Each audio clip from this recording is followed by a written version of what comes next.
Hey guys, in this lecture we are going to discuss about introduction of food. So first of all मैं आपको introduce करा दूँ क्योंकि मैं ये वीडियो जो है BSc first year new batch है उसके लिए बना रही हूँ क्योंकि उनके समझ में नहीं आ रहा है सिलेबस के बारे में, तो मैं आपको ही समझा रही हूँ। पहले समझाना चाहती हूँ, आप लोग अच्छे से समझ लीजिए।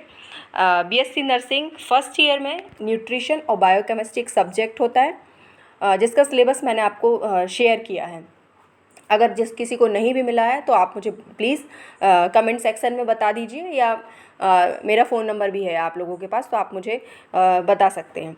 ठीक है, उसमें न्यूट्रिशन एक पार्ट है जिसके बारे में आपको पढ़ना है, जिसके बारे में मैं आपको पढ़ाऊँगी।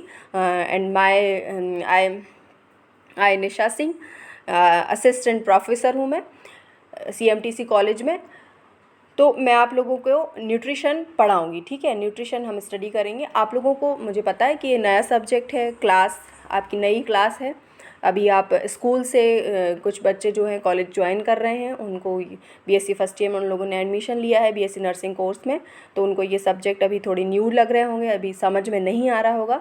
बट आप लोग टेंशन नहीं लीजिए, आगे जाके आप लोगों को बहुत अच्छे से ये समझ में आ जाएगा, ईजी लगेगा सब्जेक्ट, आपको पढ़ने में भी ईजी लगेगा। और मैं अपना एफर्ट डाल रही हूँ कि आप लोगों को समझ में आ जाए, इसलिए मैं ये वीडियो आप लोगों के लिए बना रही हूँ।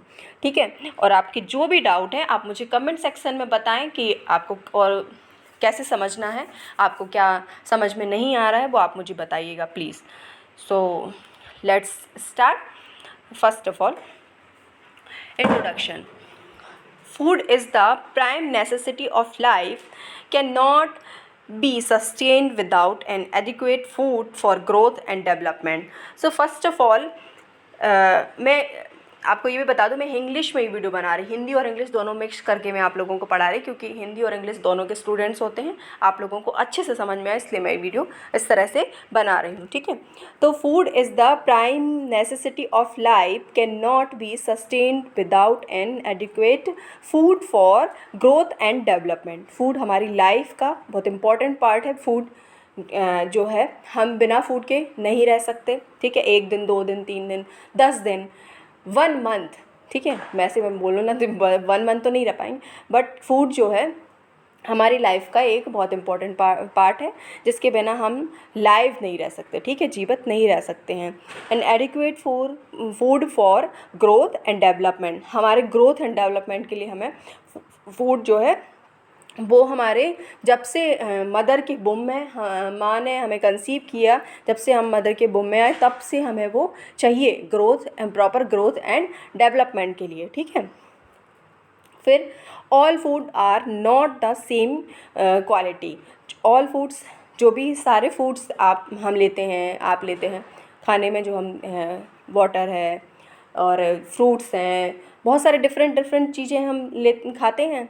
चिकन है, मटन है, वेजिटेरियंस हैं तो वेजिटेबल्स लेते हैं हम लोग, ग्रीन वेजिटेबल्स हैं, फ्रूट्स, ये सारी चीज़ें हम जो लेते हैं, तो ये सब की क्वालिटी क्या है? क्वालिटी अलग अलग है, सब में अलग अलग, किसी में फ़ैट है, किसी में कार्बोहाइड्रेट्स हैं, किसी में प्रोटीन है। ठीक है, तो सब चीज़ क्वालिटी अलग अलग है। क्वालिटी के इसमें ये सोर्स है, इसके लिए हम ये फूड ले रहे हैं। ठीक है, next, nurse as important member of health team. जो नर्स है, अब आप कोर्स क्या करने आए हैं? नर्सिंग करने आए हैं, तो हम नर्सिंग के अकॉर्डिंग हम बता रहे हैं। तो जो नर्स है, एक प्रोफेशनल नर्स है, वो क्या है? Important member of health team.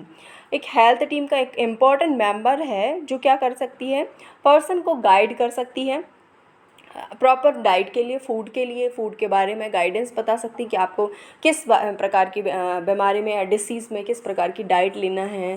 ठीक है, आगे जाके हम बहुत सारा कुछ पढ़ेंगे, आप लोगों को अच्छे समझ में आएगा। अभी से पता समझ लो कि एक इम्पॉर्टेंट रोल है नर्स का। ठीक है, कि आप एक किसी को एजुकेट कर सकते हो प्रॉपर डाइट के बारे में। ओके, सो नेक्स्ट, अभी हम फर्स्ट डिस्कस करेंगे टर्मिनोलॉजीज़। जो न्यूट्रिशन आपका सब्जेक्ट है उसकी टर्मिनोलॉजीज़ कुछ डिस्कस करेंगे, इसके 1-2 वीडियोस बनेंगे। फर्स्ट टर्मिनोलॉजीज़ है डाइटेटिक्स। ठीक है, आपने डाइटिशियन के नाम से भी सुना होगा। ठीक है, तो is the practical application of the principle of nutrition. It include the planning of meal for well and sick. अब ये क्या है, इसमें क्या करते हैं, प्रॉपर प्लानिंग करते हैं मील की कि एक हेल्दी पर्सन के लिए जो नॉर्मल, अब हम जो हैं हम हेल्दी, हमें किसी प्रकार का डिसीज़ नहीं है, बट हमारी एक खाने की क्या होनी चाहिए, एक रूटीन होता है ना, प्लानिंग होती है। मॉर्निंग में हम चाय लेते हैं, बिस्किट लेते हैं, फिर उसके बाद ब्रेकफास्ट में और कुछ लेते हैं, फिर उसके बाद हम लंच में क्या लेते हैं, कुछ लोग सिर्फ राइस एंड दाल ईट करते हैं, फिर कुछ लोग अलग मतलब पूरा मील लेते हैं, सब्जी रोटी दाल चावल इस टाइप से। तो एक क्या होती है, प्रॉपर प्लानिंग होती है फॉर वेल एंड सिक। अगर कोई सिक हो जाती है, जैसे हम नहीं सिक हो जाते तो अरे थोड़ा हल्का फुल्का खा लो, दलिया खिचड़ी इस टाइप का, ठीक है, उसको हम बोलते हैं डाइटेटिक्स। ठीक, फिर नेक्स्ट है न्यूट्रिएंट्स। अब nutrients are organic and inorganic complex contained in the food we eat daily. These include water, protein, CHO मतलब कार्बोहाइड्रेट्स, ठीक है, एंड vitamins एंड मिनरल्स, ठीक है। तो ये सारी चीज़ें हैं, क्या है, कहलाती हैं न्यूट्रिएंट्स। ये इन सब चीज़ों का हमारी बॉडी में एक प्रॉपर अमाउंट में होना इम्पॉर्टेंट है, ठीक है। फिर नेक्स्ट है मैक्रोन्यूट्रिएंट्स। मैक्रोन्यूट्रिएंट्स क्या क्या है, protein, carbs, fat are macronutrients, मतलब क्या है, बिग न्यूट्रिएंट्स हैं, ठीक है, हमारे बॉडी के। Then micronutrients vitamins minerals are micronutrients because they are require in small amount, ठीक है। विटामिन्स मिनरल्स जो हैं वो क्या है, स्मॉल अमाउंट्स में हमें क्या होते हैं, हमारी बॉडी के लिए रिक्वायर्स होते हैं, ठीक है। फिर नेक्स्ट क्या है, nutritional status. Nutritional status it means, अब जैसे आप हो, कोई और पर्सन है, एज के वाइज होता है, फिर एक न्यूट्रिशनल स्टेटस हम चेक करते हैं, ठीक है।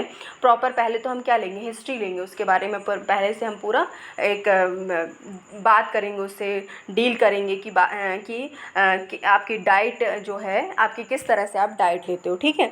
फिर अगर किसी चीज़ के वजह से, फॉर एग्ज़ाम्पल वह प्रोटीन डाइट बिल्कुल ही कम लेता है, तो उसकी बॉडी में प्रोटीन की कमी है, ठीक है, तो उसका न्यूट्रिशन स्टेटस में आप क्या मार्क करोगे कि आपको प्रोटीन की कमी है, ठीक है। तो आप जब आपको डाइट लेना है तो प्रोटीन आपकी डाइट में एक्स्ट्रा होना चाहिए, ठीक है, क्योंकि वो आपकी बॉडी में कम है। तो वो दैट्स द न्यूट्रिशनल स्टेटस, मतलब न्यूट्रिशनल स्टेटस के थ्रू हम पता लगाते हैं कि इस पर्सन में क्या कमी है। जैसे कि हम बोलते हैं आपको बैलेंस डाइट लेना है, एक जैसे बहुत फैटी हैं तो फैटी ओबिसिटी है अगर उन्हें, तो ओबिसिटी के कारण बहुत सारी बीमारी कॉज होती हैं, तो उसको क्या करना है, वेट लॉस करना है। तो अब अपना उसको क्या करना है, फ़ैट लॉस करना है, अपना फ़ैट कम करना है, तो हम उसको उस तरह से डाइट बताएंगे कि आपको कार्ब्स नहीं लेना है, उसके जगह पे आप क्या ले सकते हो, ठीक है। तो हमें उसका न्यूट्रिशनल स्टेटस चेक करना है, फिर न्यूट्रिशनल स्टेटस के अकॉर्डिंग हम डाइट। तो न्यूट्रिशनल स्टेटस इज़ मतलब एक किसी पर्सन का जो न्यूट्रिशनल स्टेटस है, उसकी बॉडी में किस चीज़ की रिक्वायरमेंट की कमी है या किस रिक्वायरमेंट बहुत ज़्यादा है उसकी बॉडी में, इस चीज़ का स्टेटस निकालना क्या कहलाएगा, न्यूट्रिशनल स्टेटस, ठीक है। The condition of health of the individual as influenced by utilization of nutrients. जो न्यूट्रिएंट्स हैं उनकी यूटिलाइजेशन के अकॉर्डिंग वो मतलब उनकी बॉडी पर क्या इफ़ेक्ट, क्या इन्फ्लुएंसेस हो रहे हैं, उसको हम बोलेंगे क्या, nutritional status. So thank you so much. आप मुझे बताइएगा कि आप लोगों को टॉपिक कैसा लगा। ओके।